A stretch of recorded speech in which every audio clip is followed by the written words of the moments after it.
Hello, my name is Antti Savinainen and I come from Finland. I'm a Finnish theosophist and I've been involved with theosophy for 35 years. And my topic of today's talk is can we remember our past lives? And of course, if I'm asking this question, it assumes that there is such thing as past lives. And reincarnation is among the most central teachings of theosophy, which portrays it as an opportunity to evolve as a human being from one life to the next. Our understanding of reincarnation has been shaped by the teachings of Eastern religions and spiritual teachers. Of course, this is not convincing to a person outside spiritual movements or those religions.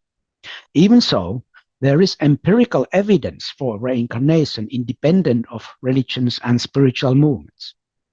I will first discuss scientific research on children's reincarnation memories and its criticism.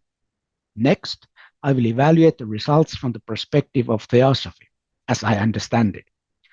In the second part of my talk, I will present a theosophical account of reincarnation memory and its requirements.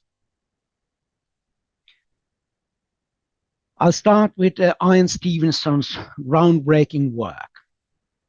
The late Ian Stevenson pioneered the systematic study of children's reincarnation memories. Stevenson's mother was a theosophist, and her large collection of books introduced Stevenson to theosophy and Eastern religions at a very young age. He started his scientific career in medicine and psychiatry.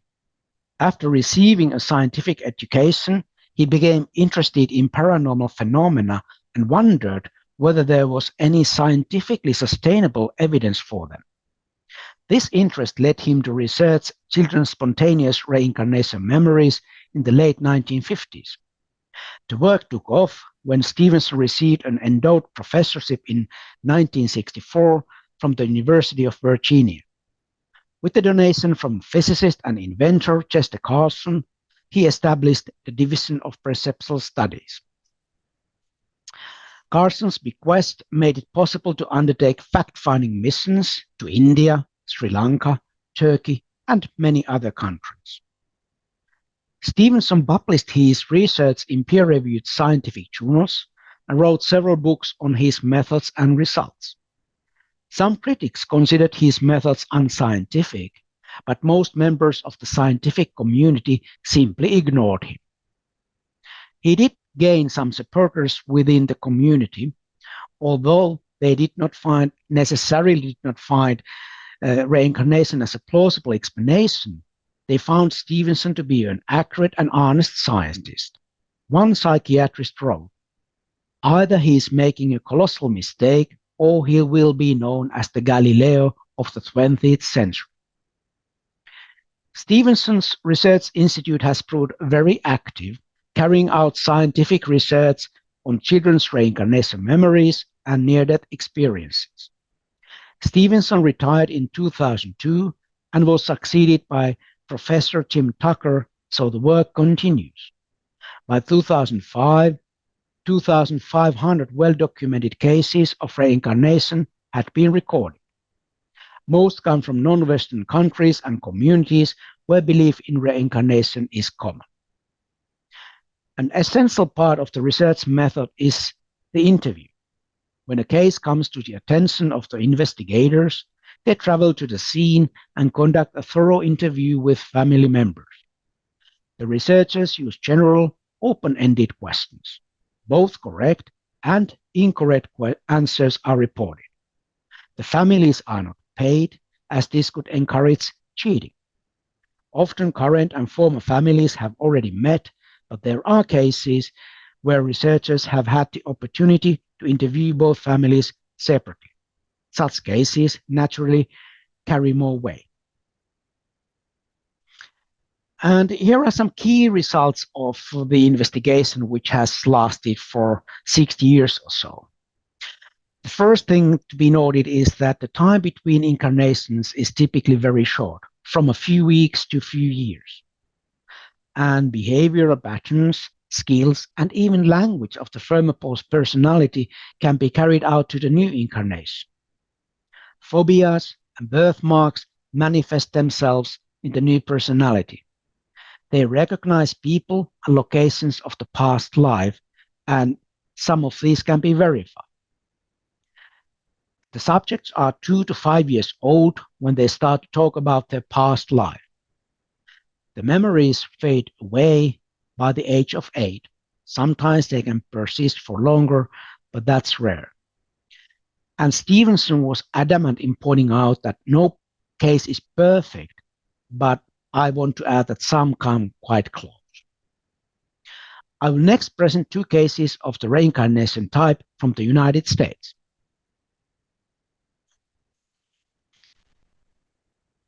John McConnell. John McConnell was a retired New York police officer, and in 1992, when he was returning home from guard duty, he happened to see 2 men robbing a store and drew his gun. One of the men shot John dead. The bullet destroyed a vital artery. John was close to his family. He had told his daughter Doreen, "Whatever happens, I'm going to take care of you." 5 years later, Doreen gave birth to a son named William. The boy had fainting spells shortly after birth. William was diagnosed with a blockage of the heart artery, which had affected the formation of the right ventricle of his heart. It turned out that his birth injuries were very similar to those caused by a bullet to William's grandfather John. Surgery and medication helped the case. When he learned to speak, William started talking about his grandfather's life. He also told his mother about his grandfather's death. When he was 3 years old, Doreen ordered him around, threatening to whip him if he didn't calm down. William responded, "Mommy, when you were little and I was your father, you misbehaved many times, but I never hit you." Once, William asked what his mother's cat's name was. Doreen asked, "Do you mean Maniac, the cat?" William replied, "No, the name of the white cat." Doreen remembered that the white cat's name had been Boston. William said it was, but he called it Boss. Only John had called the cat Boss. These details convinced Doreen that William had been her father. Doreen asked her son if he remembered anything about the time before his birth. William said he had died, gone to heaven, talked to God. He told God he was ready to return and was born as William. William also said that the person doesn't go directly to heaven, but through various intermediate stages. He had seen animals on the other side, and he said that animals also reincarnate. Although John had been an active member of the Catholic Church, he believed in reincarnation. He had said he would take care of animals in his next life. William said he intends to study to become a vet and will work with large animals in a zoo. McConnell's case is typical in that the child with the reincarnation memories has birthmarks and even injuries in the same places that the person in the previous life had received when he died accidentally or violently. 1/3 of the cases found in India have birthmarks, 18% of which have been verified by medical sources. These figures are pretty high, partly because birthmark cases are the most interesting for researchers. In his book, Stevenson presents 225 cases of birthmarks associated with reincarnation memories. Another typical feature of William's case was that he started talking about his former life as soon as he learned to speak. Often children talk about their past lives between the ages of 2 and 4. They usually stop at ages 6 or 7 or 8 and start living normally. The third common feature in William's case was the violent way he had died in a previous life. Of the cases studied, 75% reported violent and sudden deaths. Many of these children experience a deep fear associated with the previous life. The next case is James Leininger, and he was born in 1998. This case was studied by Jim Tucker. When he was 1 year old and then 1 year and 10 months old, his father took him to the Cavanaugh Flight Museum near Dallas. where there was an exhibit on World War II. James took home toy airplanes and a video of the Blue Angels, a flight demonstration squadron of the US Navy. James watched the video numerous times. The visit was the beginning of his love affair with flying. James later made another visit to the same museum. A couple of months after the first visit, James repeatedly said, airplane crash on fire. He began having nightmares in which he would scream, little man can't get out. James said it was his memory of the incident where the Japanese shot down his plane so that it caught fire. And he said that he had flown a Corsair during the Second World War. When he learned to draw, James drew hundreds of battle pictures with planes. He signed his drawings James 3 and said that the number 3 did not refer to his age at the time, but to the fact that he was the third James. The parents couldn't explain it, of course, and the same signing continued even after he turned 4. When James was less than 2.5 years old, he talked about flying off a ship. His parents asked him the ship's name, and James replied, Natoma. His father used the internet to find a ship called the USS Natoma Bay, a World War II aircraft carrier based on the Pacific Ocean. The parents asked the pilot's name, to which James replied, I or James. The parents asked him if he remembered anyone else who had been on board with the little man. James replied that Jack Larson was there. A short time later, James's father bought a book called The Battle for Iwo Jima, 1945. James pointed to an area view of the island with a dormant volcano and said, my airplane got shot down there, Daddy. James's father attended the Natoma Bay crew reunion. There he learned that Jack Larson had survived the war and was still alive. James's father went to see Larson. He also learned that only one American pilot had died in the Battle of Iwo Jima, 21-year-old James M. Huston Jr. from Pennsylvania. So James Huston Jr. was the second James, and we can assume that his father was James Huston Sr., which would make the little man James as James 3. So the signing was correct. James's father found information about James Huston's death. His plane had crashed at the exact spot James had pointed out in the picture. Jack Larson was flying next to James Huston when Huston's plane was shot down, according to the report. Since Huston was the only US pilot shot down in the Iwo Jima fight, James's parents concluded that it was the same person James had memories of.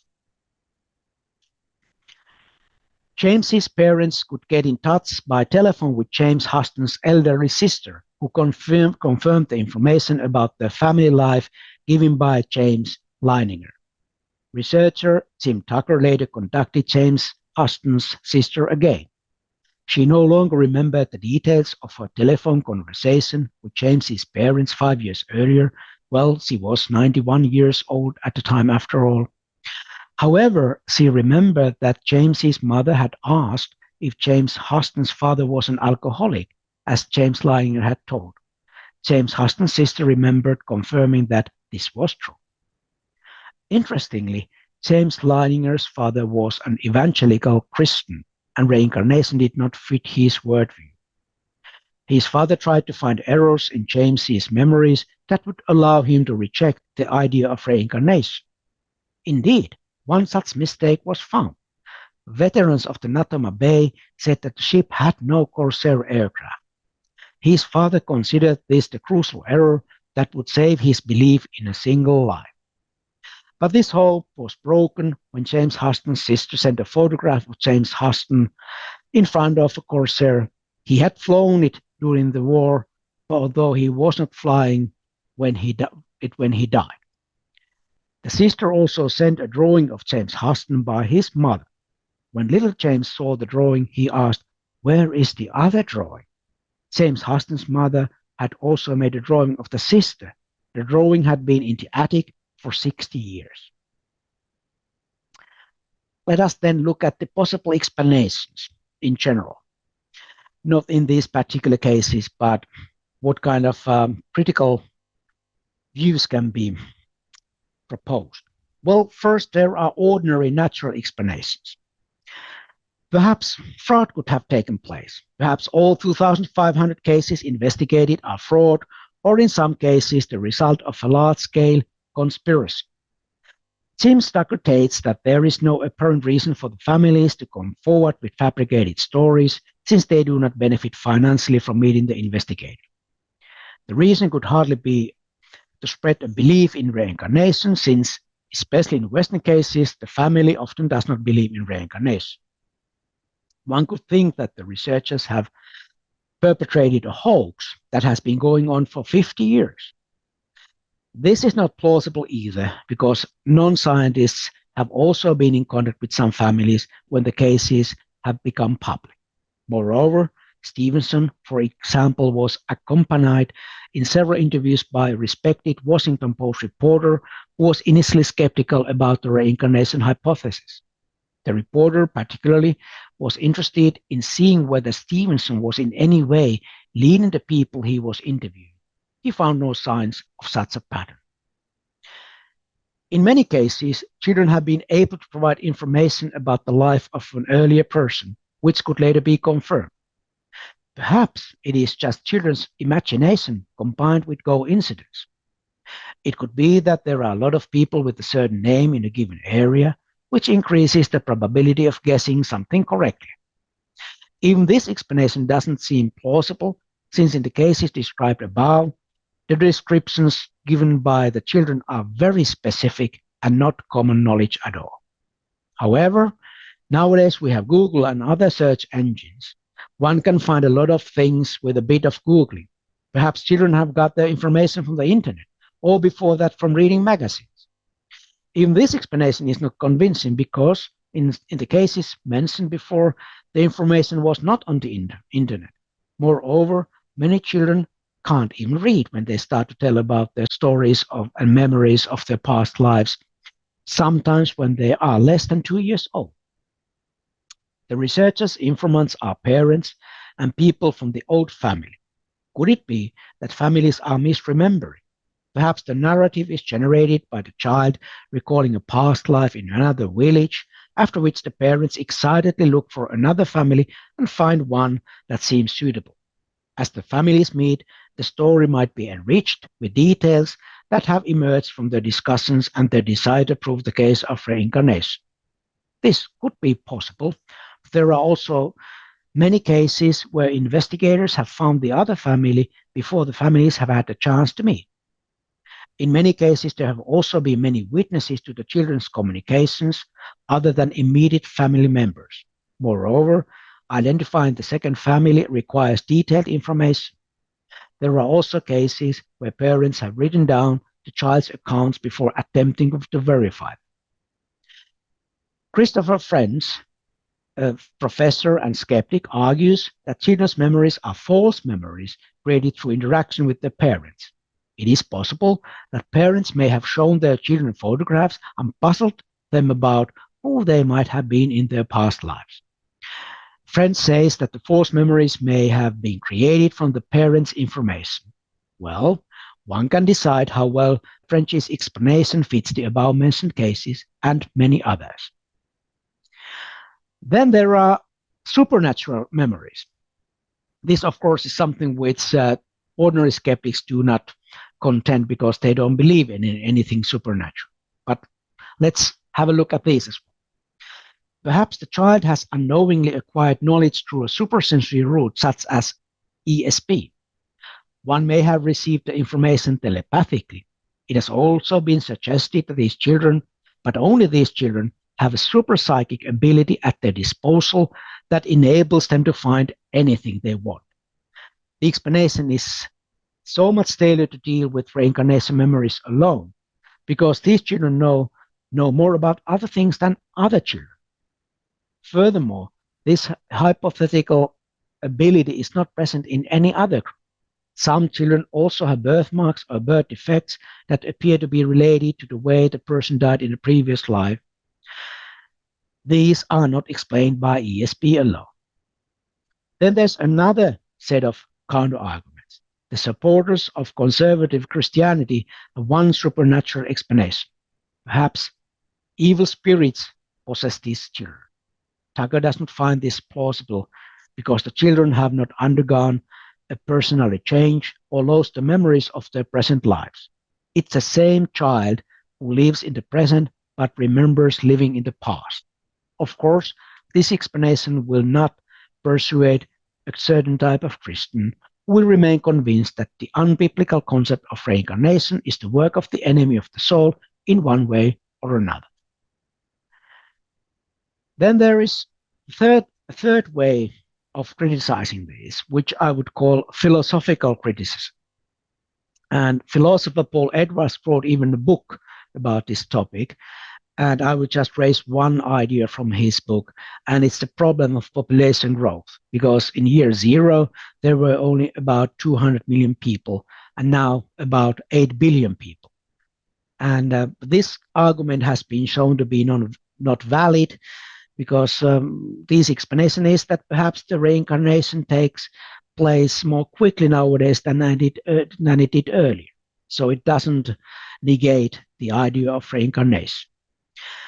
Another example or counterexample is more interesting. That comes from philosopher Stephen Hales. And his critique starts with presenting a case of reincarnation which is fictional. In it, a Japanese woman says she lived in the Bronze Age as a Celtic hunter and warrior. Based on her memories, she makes several predictions that can be verified. She says she wore a bronze necklace in her Celtic dress shaped like two fighting dragons. She remembers hiding the bracelet behind some particular megalith just before the battle in which she was killed. A piece of jewelry is found, and it is in the place described. And that piece is exactly as described by that Japanese woman. The research also shows no soil was excavated from this site for 2,000 years. Hayes assumes that the hoax and all other possible naturalistic sources of knowledge have been eliminated as best as they can. He also assumes that there are many similar cases. Hayes notes that one can never completely rule out fraud as a logical possibility, but assumes it is not the explanation in these admittedly imaginary cases. Would it follow then that reincarnation is a plausible hypothesis to explain this and other similar cases? Of course not, in Hales's view. There is an infinite number of other logically possible explanations. He suggests one example. It could actually be a hoax by advanced aliens secretly observing the Earth. They would be able to produce realistic memories using advanced psychosurgery without the person or anyone else noticing anything. In principle, this hypothesis could be scientifically tested. The aliens could one day land on Earth and reveal themselves and the technology they use. Hayes points out that the alien hypothesis would not in any way challenge the materialistic theory of consciousness, since the aliens were physical rather than supernatural beings. In Hayes' view, it would be more valid to consider the alien hypothesis as an explanation than reincarnation, since this would not require any changes to current scientific theories of the world and the human mind. He doesn't believe in the alien hypothesis, of course, but wants to argue that even an explanation as far-fetched as alien psychosurgery is superior to reincarnation. Hayes also draws on the criticism by philosopher Anthony Flew that evidence for reincarnation is not reproducible under laboratory conditions. Thus, all evidence is anecdotal and can never reach a scientifically acceptable level.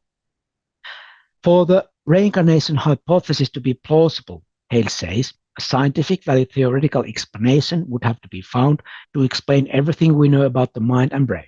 In addition, this theory must explain how the human personality could survive death and move on to a next life. Since no one has been able to put forward such a theory, it is more rational to believe in the current materialistic explanation, and I agree that there is something wrong with the evidence for reincarnation. Thus, it seems that no evidence is sufficient to change the beliefs of the skeptical philosopher. Let us then turn to reflecting Stevenson's work. He was very careful in his research and conclusions, and he wanted to avoid every conclusion that wouldn't be founded on the evidence he found. And he was the first one to admit that the strongest case have weaknesses. And still, his data and his followers' data challenge the dogma of materialism. However, not all skeptics were so adamant about rejecting the idea of reincarnation.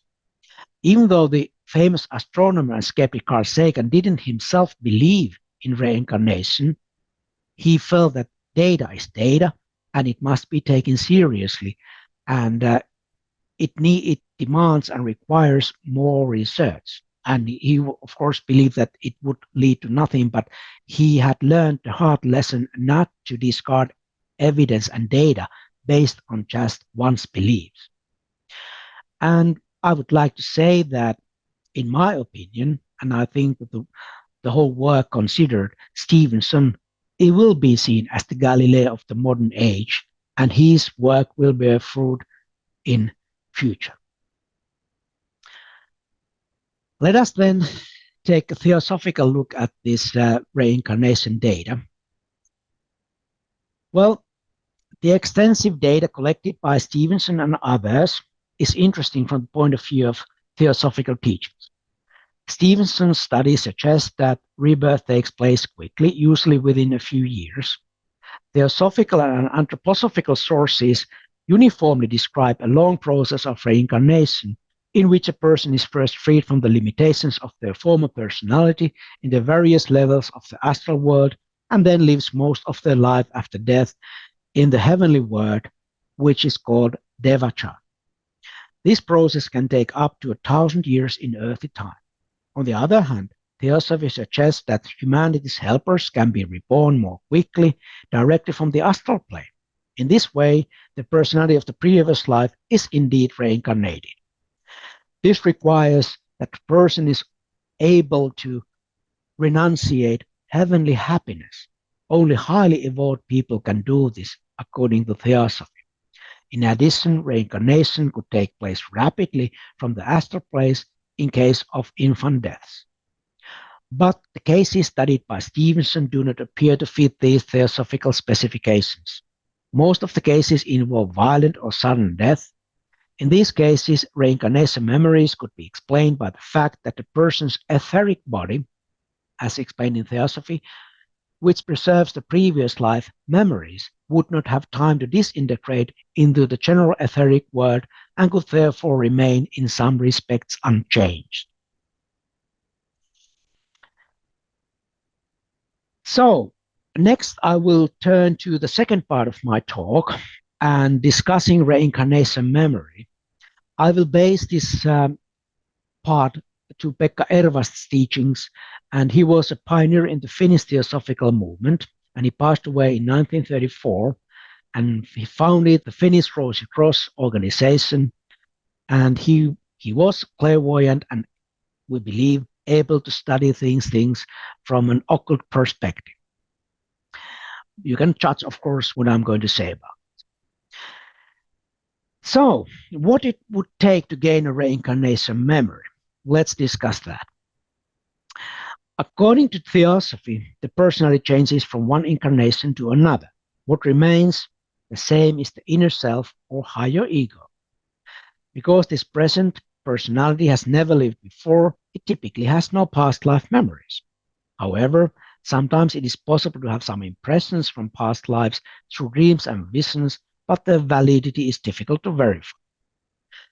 Although we do not usually remember our past lives, Theosophical studies contend that many features of personality, including strengths and weaknesses, have their karmic origins in past life. Hence, self-knowledge may provide us with some insights into past lives. One might think that if I happen to be a skillful mathematician or author, I must acquire these abilities in a past life. However, Ervast states that the present incarnation is not a direct continuation of the previous one. Disciplines of a master are an exception to this rule. Still, it is possible to have some indications of a past life by inspecting unpleasant features in our character and troublesome incidents in our destiny. What might have been a past life in which we wanted something that is repulsive to us now? One must be, of course, very careful in drawing conclusions. This calls for careful discrimination. On the other hand, if Theosophy has it right, we all will have reincarnation memories at some point. The first condition is the correct attitude. It is wise to accept reincarnation and past life memories as possibilities without necessarily accepting them entirely. Let's then discuss the lower and higher memory of nature. Ervas distinguishes between the memory of the physical brain, which is active in the ordinary consciousness, and the etheric brain, which is part of the etheric body. As I mentioned, according to Theosophy, human beings have invisible subtle bodies, such as this etheric body and astral body. So the etheric brain links to the lower memory of nature and its etheric panorama. The occult literature refers to this lower memory of nature as the astral light. It objectively photographs every incident that happens, good and bad alike. This etheric panorama contains the seeds of all human emotions and feelings, so it is near the astral plane. Although the astral light contains memories from past lives, Erva states that mere clairvoyant investigation does not provide reliable knowledge of these lives. Another form of memory in nature is the Book of Life, which is the higher memory of nature, sometimes called akasha in theosophical literature. This memory cannot contain anything immoral or weak. It can only preserve that which can endure eternal life. It resides in the same world as the inner self. It is the heavenly world. All pain and agony of the earthly existence have been erased, whereas all the spiritual qualities and skills remain. The Book of Life contains reliable memories of past incarnations, but it does not contain details of our past lives, such as names. Instead, it contains knowledge of how one has developed in each life and one's spiritual path. With the access to the Book of Life, one sees that any freedom from specific weaknesses has been won in past lives. The human being sees that justice rules in the world and that all good features have been achieved through great effort and suffering. Then Ervas talks about spiritual reincarnation memory, which is quite different from flashes and insights that one might have voluntarily or through other means. According to Ervas, when a person wakes up in a spiritual state to read the Book of Life, one's consciousness extends either to one page or to several pages at the same time. If the consciousness extends only to one page, that is one life, one sees what has been the spiritual result of that particular incarnation, but one does not see previous incarnations or what has happened in them. To be able to see in the pages of the Book of Life one of their past personalities with its details, the consciousness would have to descend from that page in the Book of Life. Then it would revive the old personality and immerse itself in it, and one could then read all that happened in connection with that personality again. When the spiritual reincarnation memory is normally awakened, it does not recreate past personalities, but reads the pages of the Book of Life. Then one is actually confronted with the living results of previous incarnations, but as they are after the meditation into heavenly state. One does see what has been learned in previous incarnations, but not their details. Let us say, for example, that one has been a particularly greedy being in a previous incarnation. One has been greedy for gold and money during a lifetime, and having lived in such an incarnation of a greedy personality, one has suffered unspeakably after death to get rid of that greed. One has had to tear away all greed and lust from one's heart, and then one has had to live their life again in heaven, but that heaven is small and poor. When one has been greedy and selfish and has not helped other people, the heavenly treasures one has gathered are small, making one's heaven small. Although the heaven has been small, one may have been happy in it. The bottom line, which one has learned in heaven and which will be written in the book of life, is that one should not be greedy, for happiness comes only by helping others and doing good. And when the reincarnation memory is awakened, one will see in this book of life what one has then learned and to what extent one has purified their personality. This is what really matters, not details of past personalities. Then we should address the question, why then we forget our past life? Of course, we already discussed that it's not the same personality, typically, that these brains that we have right now have never lived before, and this personality has never lived before. Hence, the ordinary consciousness can't reach these memories. Theosophy teaches us that we enjoy the heavenly state, as addressed before birth. It is the perfect state of happiness and bliss. In that state, it is possible to read the book of life and have an overview of one's coming incarnation. Keeping this in mind, Edwards provides two reasons why one must forget the heavenly state and past lives. First, if the person remembers what suffering and hardship are waiting for them, they might not have enough will to live. To learn how to love unselfishly, that's the second point, and altruistically, the person must forget the pre-earthly state of happiness enjoyed in the heavenly state before incarnation. It is worth pointing out that everyone has chosen to be born despite the pain and suffering that might be waiting in the new life. At the end of life in Devachan, one sees the vision of the ideal human being and understands that the only way one can develop towards the ideal is to be born again on earth. According to Ervast, the human being makes a solemn promise. Quote, and one's soul feels, now I want to try better than before, to be pure, honest, and peaceful within myself. I want to be loving towards all beings. And out of joy, one makes a promise to God, I will give my all. Well, what can we say about the question posed? Can we remember our past lives? Well, yes, we can. First, it does happen to some children all over the world, as we have seen. Second, it is possible to have some impressions from past lives through dreams and visions, but there are no guarantees of their validity. Third, the spiritual reincarnation memory will come along with spiritual growth, and when we need it in the path of becoming a true theosophist, that is, a servant of all living beings. Thank you for listening.